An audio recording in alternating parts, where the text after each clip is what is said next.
Assalamualaikum warahmatullahi wabarakatuh. Perkenalkan, nama saya Lisa Nurhasanah, mahasiswi Pendidikan Biologi Universitas Muhammadiyah Profesor Dr. Hamka. Pada kesempatan kali ini, saya akan menampilkan sebuah video tentang keterampilan mengajar secara terintegrasi untuk memenuhi tugas ujian akhir semester pada mata kuliah pembinaan kompetensi mengajar.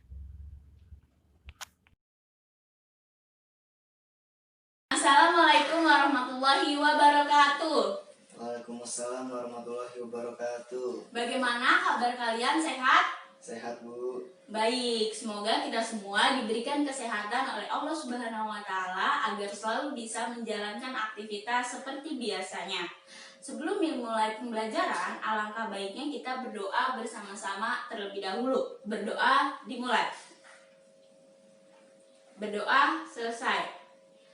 Nah, apakah hadir semua pada hari ini? Hadir, Bu. Bagus, berarti kalian semangat untuk memulai pembelajaran pada hari ini. Pada minggu lalu, kita telah belajar tentang materi sistem pencernaan. Nah, pada minggu sekarang kita akan belajar tentang bab setelah pencernaan. Nah, sekarang Ibu mempunyai sebuah gambar. Ada yang tahu ini gambar apa? Gambar paru-paru, Bu. Nah, berarti pada pembelajaran hari ini kita akan belajar tentang sistem pernafasan. Bagus. Berarti kita akan belajar tentang sistem pernafasan pada minggu ini. Nah, sebelum memulai pembelajaran, Ibu ingin bercerita terlebih dahulu. Sebelum Ibu berangkat ke sekolah, Ibu melakukan sarapan dengan keluarga Ibu.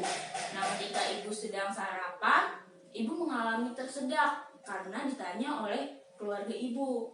Nah, kira-kira mengapa Ibu bisa mengalami tersedak? Kemungkinan karena makanan yang kita makan akan masuk kepada sistem pernafasan, bukan ke sistem pencernaan. Bagus, betul jawabannya. Karena makanan yang kita makan masuk ke dalam sistem pernafasan, bukan malah masuk ke dalam sistem pencernaan. Berarti ada ya kaitannya mengalami tersedak itu dengan sistem pencernaan dan pernafasan, karena epiglotis yang ada di laring itu tidak tertutup secara sempurna. Makanya makanan yang kita makan itu masuk ke dalam sistem pernafasan, bukan ke sistem pencernaan. Nah, kira-kira apa sih manfaat pada kehidupan sehari-hari ketika kita belajar tentang sistem pernafasan?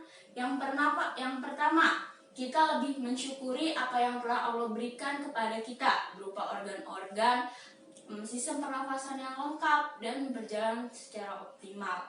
Terus yang kedua, kita jadi tahu struktur dari sistem organ-organ sistem pernafasan. Ketika kita tahu, maka kita akan lebih menyayangi dan merawat organ-organ sistem pernafasan kita dari berbagai macam penyakit. Gitu. Paham? Paham, Bu. Bagus. Nah, tadi ya seperti yang Ibu telah jelaskan, kita akan membahas tentang materi sistem respirasi. Nah, kira-kira apa sih tujuan kita mempelajari tentang sistem respirasi? Yang pertama, tujuan pertama itu adalah mengetahui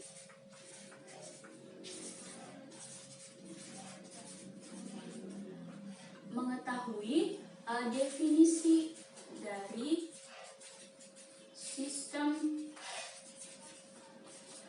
respirasi.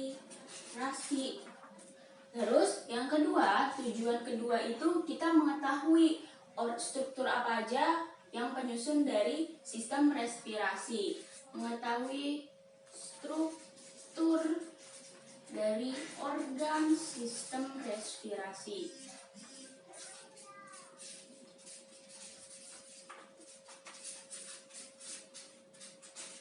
Terus, yang ketiga, kita mengetahui fungsi-fungsi organ dari sistem respirasi. Organ sistem respirasi. respirasi. Terus yang keempat, kita mengetahui perbedaan antara mekanisme pernafasan dada dan pernafasan perut. Terus kita jadi mengetahui mekanisme pernafasan pada manusia. Itulah tujuan kita mempelajari tentang sistem respirasi. Nah, selanjutnya Ibu ingin bertanya, apa yang kalian ketahui tentang bernafas atau respirasi? Bernafas adalah menghirup oksigen dan mengeluarkan karbon dioksida, Bu. Iya, betul Iki. Jadi, bernafas atau respirasi merupakan menghirup oksigen dan mengeluarkan karbon dioksida. Selanjutnya, kenapa ya kita sebagai makhluk hidup itu selalu bernafas setiap harinya? Ya karena salah satu ciri makhluk hidup yaitu bernafas, Bu. Ya, betul. Kenapa kita selalu bernafas setiap harinya? Karena salah satu ciri makhluk hidup, khususnya manusia, adalah bernafas. Nah, karena dari bernafas itu kita menghasilkan sebuah oksigen yang digunakan oleh tubuh kita untuk membentuk sebuah energi. Betul. Terus, kira-kira ada yang ingin bertanya terkait dengan sistem respirasi? Saya, Bu. Iya, apa ya, Nuan? Saya ingin bertanya, sama atau enggak sih, Bu, sistem pernapasan manusia dengan sistem pernapasan hewan? Bagus ya, Nuan, pertanyaannya. Kira-kira apakah ada teman-teman yang ingin bisa menjawab pertanyaan dari Yanwar? Saya, Bu. Ya, Iki? Kalau pada hewan contohnya ikan, Bu, yang bernafas dengan insangnya. Kalau manusia itu bernafas menggunakan paru-paru, jadi jelas berbeda, Bu. Ya, betul. Jelas berbeda ya antara sistem pernafasan hewan dengan manusia, walaupun sama-sama makhluk hidup, tapi jelas berbeda. Struktur organ-organ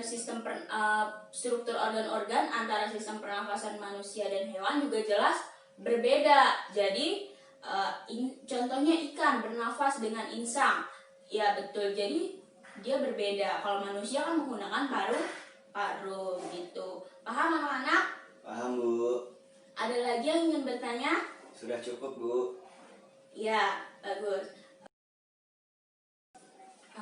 Setelah kita paham tentang definisi dari sistem respirasi, maka kita masuk ke organ-organ pada sistem respirasi.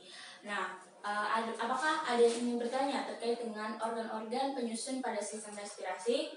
Saya, Bu. Ya, apa ya, Nuar? Saya ingin bertanya, apa saja sih organ-organ penyusun sistem pernapasan? Ya, bagaimana teman-teman? Ada yang bisa menjawab? Saya, Bu. Iya, Rizky. Saya ingin menjawab. Organ-organ penyusun sistem pernapasan itu terdiri dari hidung, faring, laring, trakea, bronkus, bronchiolus, dan alveolus, Bu. Iya, betul Rizky. Tepuk tangan untuk Rizky, teman-teman. Ya, benar ya apa yang telah dikatakan oleh Rizky, bahwa organ-organ pada penyusun pada sistem pernafasan itu ada hidung, bronkus, bronchiolus. Ibu ulang ya.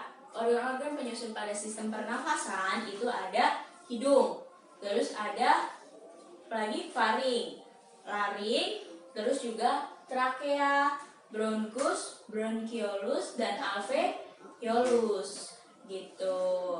Nah, lebih jelasnya nanti Ibu akan memberikan tugas terkait organ-organ sistem pernafasan tersebut.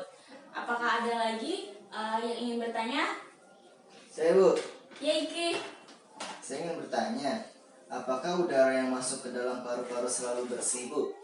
Ya, apakah ada yang bisa menjawab pertanyaan dari Iki? Saya, Bu. Ya, Yanwar.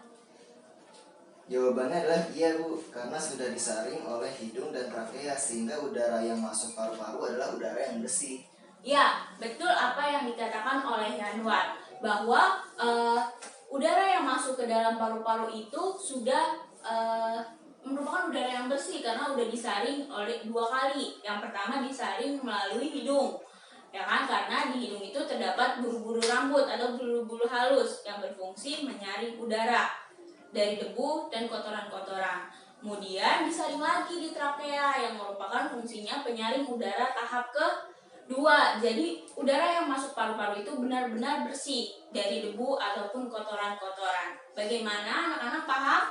Paham, Bu. Apakah ada yang ingin bertanya? Sudah cukup, Bu.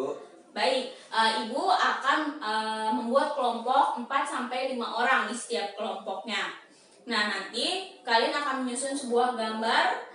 Nanti kalian setiap kelompok ada perwakilan yang maju ke depan untuk mempresentasikan diskusi dari kelompok kalian ya. Nah, ini Ibu akan berikan. Disusun ya. Iya, Bu.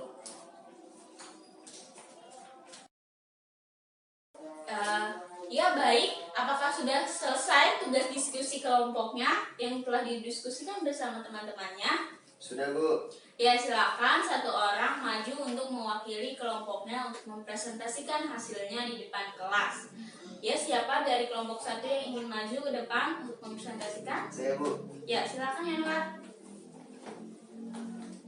Iya, Bu. Jadi di sini saya sudah menyusun susunan sistem pernafasan. Di sini saya mulai dari hidung, Bu. Ya. Hidung ini ada berfungsi untuk penyaring udara dari luar. Lalu selanjutnya ada faring dan laring. Faring itu yaitu untuk saluran pencernaan, yaitu membawa makanan masuk ke dalam kerongkongan. Lalu ada laring, yaitu untuk penghubung antara faring dan trakea. Lalu di bawah sini ada trakea yang berfungsi sebagai penyaring udara tahap kedua. Lalu di bawahnya ada bronkus, yaitu cabang dari trakea. Lalu di bawah sini ada bronkeolus, yaitu cabang dari bronkus. Lalu di sini ada gambar paru-paru, di mana di bagian sini ada sebuah bola-bola kecil yang disebut alveolus yang berfungsi untuk pertukaran O2 dan CO2. Nah, di paru-paru sini terdapat bronkus, bronkeolus, dan alveolus. Nah kira-kira mengapa kelompok 1 itu menyusun gambar seperti ini? Ya karena ini adalah sebuah urutan dari sistem pernapasan, Bu. Jadi kita urutin dari hidung sampai paru-paru semuanya. Ya bagus, terima kasih. Kelompok 1 telah memaparkan hasil diskusinya. Silakan duduk Yanwar.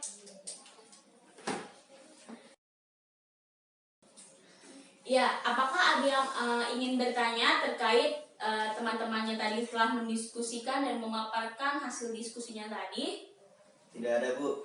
Baik, Ibu akan bertanya kepada kalian semua, apa kaitannya kita mempelajari tentang sistem respirasi ini dengan kehidupan sehari-hari kita? Apakah berfungsi atau tidak? Ada yang bisa menjawab? Saya, Bu. Ya, silakan Rizky. Kaitannya yaitu mempelajari sistem respirasi ini dengan kehidupan sehari-hari, yaitu kita lebih menyayangi organ-organ penyusun sistem respirasi agar terhindar dari penyakit seperti kanker paru-paru yang harus kita hindari, salah satunya dengan cara tidak merokok dan menjaga pola hidup sehat. Ya, bagus Rizky, terima kasih telah menjawab. Apakah ada lagi yang ingin menambahkan jawabannya? Tidak, Bu. Ya, baik. Bagaimana materi pada sistem respirasi ini? Apakah paham? Paham sekali, Bu. Bagus.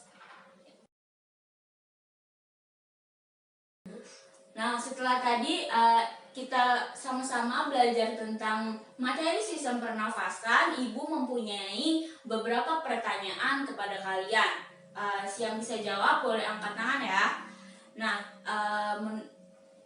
apa bedanya mekanisme pernafasan perut dengan pernafasan dada? Ada yang tahu? Saya, Bu, tahu. Iya, apa Rizky? Kalau pernapasan dada menggunakan otot tulang rusuk, sedangkan kalau pernapasan perut pakai otot diafragma. Betul Rizky. Beri tepuk tangan untuk Rizky anak-anak. Nah, terus pertanyaan kedua, apa fungsi dari trakea? Ada yang tahu? Saya, Bu, tahu. Iya, apa Yanwar? Yaitu sebagai penyaring udara tahap kedua. Betul Yanwar, tepuk tangan untuk Yanwar. Nah, berarti kalian sudah memahami ya tentang materi pada sistem respirasi atau sistem pernafasan. Apakah kalian ada yang ingin bertanya terkait materi tersebut? Sudah cukup, Bu. Bagus. Nah, nanti kalian tulis di kertas simpulan materi pada hari ini. Terus juga kalian kumpulkan tadi bahan diskusi yang tadi, tugas diskusi yang tadi. Sekarang buka bukunya halaman 72, itu adalah tugas pada materi hari ini ya. Ya, Bu. Nah, pada materi besok atau pada pembelajaran besok kita akan belajar tentang sistem ekspresi. Paham? Paham, Bu. Kurang lebihnya mohon maaf. Wabillahi taufiq wal hidayah. Wassalamualaikum warahmatullahi wabarakatuh. Waalaikumsalam warahmatullahi wabarakatuh.